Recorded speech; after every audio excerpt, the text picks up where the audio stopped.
Assalamualaikum warahmatullahi wabarakatuh. Materi yang akan saya jelaskan kali ini singkat saja.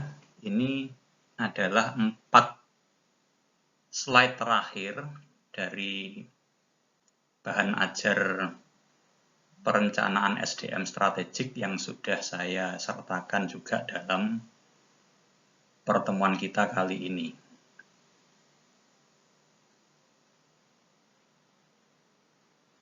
Jadi ini perlu dijelaskan secara khusus karena di sini kita fokus pada aspek strategiknya ya. Sementara materi tentang perencanaan SDM-nya sendiri saya asumsikan Anda sudah sangat paham ya, karena itu sebenarnya materi dari dasar-dasar MSDM. Baik, kita lanjutkan.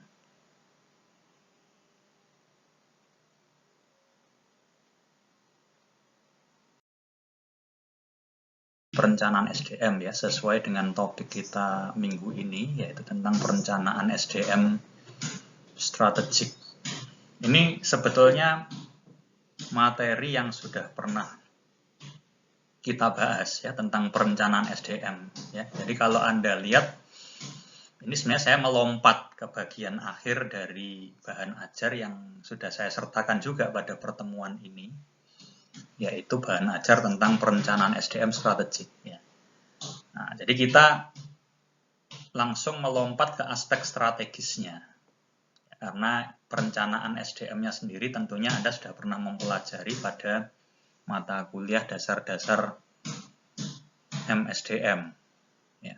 Jadi nanti silakan direview sendiri terkait dengan perencanaan SDM-nya ya. Intinya perencanaan SDM itu kan bagaimana kita mematchkan ya antara demand dan supply dari SDM ya. Jadi kalau demand SDM itu adalah kebutuhan kita akan SDM ya, termasuk kualifikasinya, kompetensinya ya. Dan supply adalah ketersediaan baik internal yang sudah kita miliki dari karyawan yang ada atau ketersediaan secara eksternal di pasar tenaga kerja ya. Jadi kalau kita misalnya membutuhkan, karena ada kebutuhan perluasan pasar ya, kita membutuhkan 5 orang manajer pemasaran yang baru ya. Nah, ini berarti ada kebutuhan, ada demand gitu ya, permintaan SDM ya. Nah, sekarang tinggal kita lihat ya, di dalam perusahaan misalnya dari sekian mungkin staff atau supervisor marketing yang ada, berapa yang bisa kita promosikan menjadi manajer marketing ya, manajer pemasaran ya. Ternyata cuma 2 yang siap gitu ya. Nah, itu dari internal ternyata berdasarkan analisis kita, audit kita terhadap kompetensi para SDM yang bersangkutan yang siap untuk dipromosikan menjadi manajer marketing ya, untuk kebutuhan ke depan itu cuma 2 orang ya. Nah, akhirnya di situ kita bisa memutuskan berarti kita perlu merekrut dan menyeleksi sampai kita bisa mendapatkan 3 orang manajer marketing baru ya, untuk menutupi kekurangan tadi ya, karena dari 5 kita cuma punya 2 secara internal yang siap, jadi kita butuh 3 lagi dari eksternal. Nah, kurang lebih seperti itu ya. Nanti silahkan direview lagi ya tentang perencanaan SDM ya, termasuk sumber-sumber dari supply SDM itu dari mana saja ya, bisa dari universitas, bisa dari asosiasi ya, bisa dari masyarakat umum ya, bisa dari internal perusahaan itu sendiri ya, kita audit karyawan-karyawan yang siap ditingkatkan karirnya ya. Nah, kalau demand-nya sendiri itu ditentukan oleh apa? Banyak ya. Secara alamiah mungkin karena sifat dari SDM yang ada di dalam organisasi itu sendiri, ada yang pensiun mungkin ya, ada yang kemungkinan mungkin resign pindah ke perusahaan lain gitu ya. Nah, jadi Jadi banyak hal ya, termasuk pengembangan bisnis sendiri ya, perkembangan bisnis perusahaan itu sendiri. Nah, sekarang kita fokus pada satu hal yang juga ini bisa menjadi sumber dari permintaan SDM ya, menjadi penyebab munculnya permintaan SDM, yaitu masalah strategi organisasi ya. Jadi kalau kita bicara peran strategis dari perencanaan SDM ini,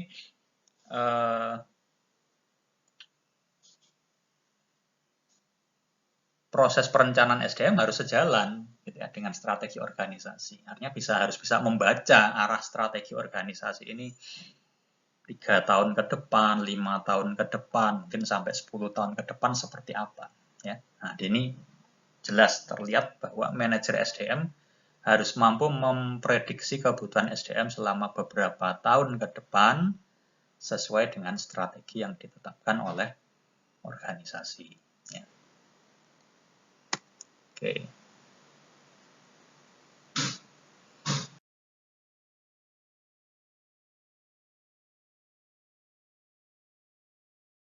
Toh gitu ya. Misalnya ini kaitannya dengan pilihan strategi perusahaan yang sudah Anda pelajari pada pertemuan-pertemuan sebelumnya ya. Ada 2 strategi utama kan, diferensiasi sama cost leadership.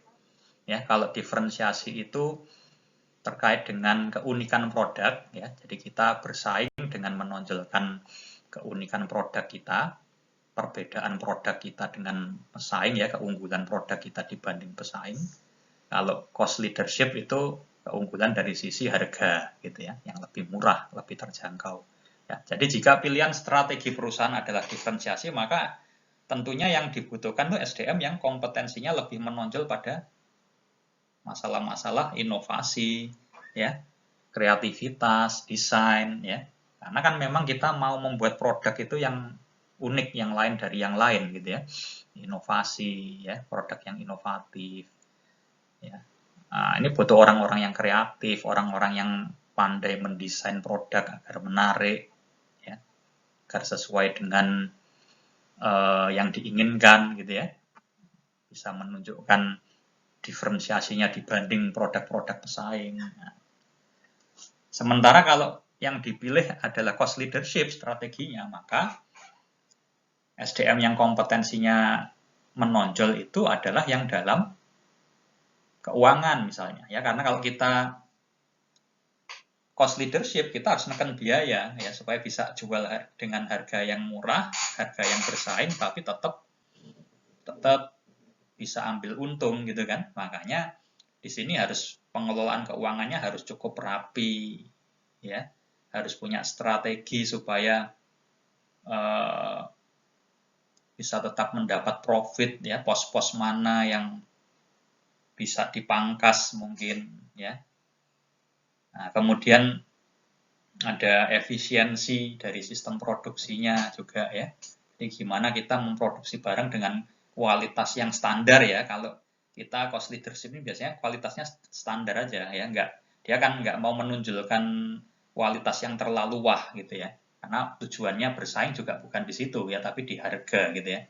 Nah, sekarang yang penting efisiensi di sini ya, efisiensi produksinya ya. Mana menghasilkan produk dengan kualitas yang standar gitu ya. Ya tentunya tidak buruk ya, standar gitu ya.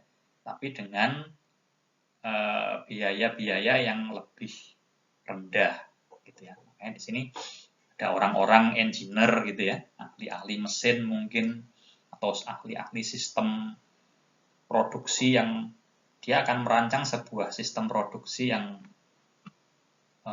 efisien, yang bisa memproduksi barang itu dengan biaya-biaya yang rendah. Nah ini yang dibutuhkan ya. Jadi ini contoh ya, contoh bahwa kita sebagai profesional HRD itu harus pandai membaca kemauan strategis dari top management kita ya.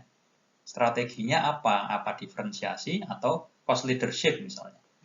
Itu akan membutuhkan SDM yang berbeda karakternya gitu ya. Oke, nah ini contoh sederhana gitu ya. Oke, selanjutnya. Nah, poin penting dari SDM strategik itu sebenarnya bagaimana kita mengintegrasikan strategi bisnis dengan pemenuhan sumber dayanya. Dalam hal ini bagian kita adalah, fokus kita adalah SDM-nya ya. Nah, oke, ya, jadi apa filosofinya? Gitu ya. Nah, filosofinya sederhana saja ya, bahwa untuk memenuhi kebutuhan sumber daya itu yang berperan adalah manusianya, gitu ya. Manusianya yang akan mengimplementasikan rencana strategik. Ya, strategi itu kan dirancang, direncanakan, ada target-target, kan bukan robot nanti yang menjalankan strategi itu, tapi adalah manusia. Ya, katakanlah teknologi sudah canggih gitu ya, lalu sudah banyak digunakan robot-robot misalnya. Ya. Nah, tetap aja ya, di balik robot itu siapa yang mengendalikan robot, yang membuat programnya ya, tentu manusia gitu ya. Yang menetapkan target-target untuk robot itu ya, itu tentu manusia ya. Oke ya, jadi ini ada sebuah ungkapan dari Queen Miles ya, itu proses itu dipandang sebagai planning with people in mind ya, artinya kurang lebih perencanaan dengan mengedepankan manusia gitu ya. Jadi kita kalau melakukan perencanaan apapun itu tetap yang kita kedepankan manusia sebagai nanti pelaksana dari rencana itu. Oke, nah ini yang terakhir.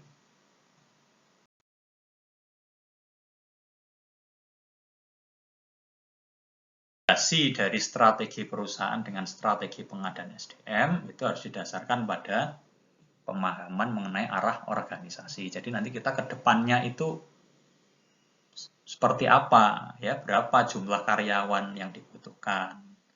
Ya, bukan sekedar jumlah, tapi keterampilannya apa, kompetensinya apa. Ya, bukan sekedar kompetensi berupa keterampilan atau pengetahuan, tapi perilakunya, sikapnya, ya. Karena setiap strategi itu membutuhkan karakter-karakter sikap tertentu, gitu ya. Baik itu diferensiasi maupun cost leadership ada sedikit perbedaan, gitu ya, dalam masalah sikap ya. Kalau inovasi ya, kalau diferensiasi misalnya itu orang-orang kreatif ya, mungkin tidak perlu menekankan hal-hal yang terlalu kaku ya, seperti cara berpakaian atau apa. Yang penting orang itu bisa berpikir kreatif, inovatif, gitu ya.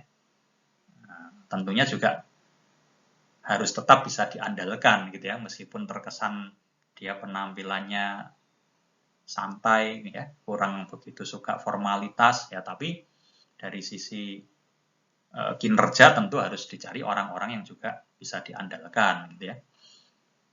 Saya kira itu sesuatu karakter yang umum gitu ya, kalau masalah apakah dia bisa diandalkan, profesional itu umum ya, di semua perusahaan sama itu. Ya. Nah, kalau yang cost leadership tadi mungkin lebih orang-orang yang rapi, yang teliti ya. Rapi dalam hal maksudnya menyusun pekerjaannya sistematis ya, supaya dia bisa melakukan analisis-analisis yang detail untuk melakukan efisiensi dan sebagainya. Ya. Nah, ini perlu ya kita kaitkan atau kita integrasikan ya, atau kita supaya bisa mengintegrasikan ini dengan strategi bisnis perusahaan, kita perlu memahami juga ya strategi bisnisnya seperti apa. Ya, termasuk kalau ada restrukturisasi ya, perubahan sistem, perubahan struktur, ada teknologi baru yang digunakan ya. Nah, ini tentunya akan membawa pada bisa jadi perubahan budaya organisasi ya. Misalnya ada standar kualitas yang baru, ya, model layanan pelanggan yang baru, kebutuhan akan teamwork, fleksibilitas, ya. Nah, jadi ini nanti akan butuh orang-orang yang beda sikap, gitu ya, perilaku, karakteristik pribadinya berbeda dari sebelumnya, gitu. Nah, ini juga akan berdampak pada SDM-SDM yang sudah lama, misalnya di perusahaan kita. Ya mungkin dia secara kompetensi teknis masih memenuhi, bahkan masih bisa ditingkatkan. Tapi mungkin dari sikap agak sulit berubah. Misalnya ini gimana? Apa mau dipertahankan, mau di-upgrade masih bisa nggak misalnya? Apalagi kalau orang-orang yang sudah senior mungkin agak sulit gitu ya. Apakah perlu diganti dengan orang-orang yang masih fresh, yang dari eksternal, sehingga sikapnya masih bisa dibentuk sesuai budaya organisasi yang baru misalnya. Nah, ini menjadi bahan untuk evaluasi atau audit gitu ya, sebelum kita mengambil keputusan ya, perlu nggak kita melakukan rekrutmen baru gitu ya. Atau yang di dalam ini kalau memang bisa dirubah, berarti perlu training apa saja gitu ya, dan targetnya kapan gitu ya, supaya training ini punya efek terhadap efektivitas organisasi ya. Kalau dampak training itu baru dirasakan lama, mungkin nggak efisien nanti gitu ya. Mending melakukan rekrutmen lebih cepat gitu kan ya. Ya, misalnya orang di training untuk merubah sikap, diperkirakan baru setahun dia berubah sikapnya ya, secara total. Tapi kalau melakukan rekrutmen dan seleksi untuk mendapatkan karyawan baru mungkin cuma 3-6 bulan sudah bisa diperoleh karyawan baru yang dibutuhkan, yang sikapnya sesuai. Nah ini bisa dipertimbangkan ya, apakah akan melakukan training, investasi di training atau investasi di rekrutmen dan seleksi karyawan baru. Ya tentunya setelah itu juga tetap ada training gitu ya, juga perlu dipertimbangkan juga training-training untuk karyawan baru itu kan juga mereka perlu diberi pengenalan. Nah jadi tidak sederhana sebetulnya ya, ada banyak faktor nanti yang perlu kita analisis. Nah ini sedikit gambaran tentang bagaimana kita melakukan proses perencanaan SDM yang terintegrasi dengan strategi bisnis gitu ya. Nah, ini kaitannya sama tugas Anda kan juga ada ini ya. Ini kalau nggak salah di tugas yang tahap yang ketiga ya, ketika Anda sudah mulai merencanakan kebutuhan karyawan ya untuk bisnis Anda ya, meskipun masih usaha kecil misalnya ya, bisnis kecil, bisnis pemula misalnya, tapi sudah perlu diidentifikasi ya dari strategi Anda, lalu dispesifikan sasaran-sasaran 3 tahun ke depan mungkin. Nah, dari situ nanti kelihatan kita butuh berapa karyawan untuk fungsi apa saja, ya kualifikasinya harus seperti apa. Nah itu dalam tugas Anda sudah ada itu ya. Nah, silakan itu nanti bisa explore di situ ya. Oke, saya kira itu aja untuk sedikit gambaran tentang perencanaan SDM yang berorientasi strategik. Ya, terima kasih atas perhatiannya. Wassalamualaikum warahmatullahi wabarakatuh.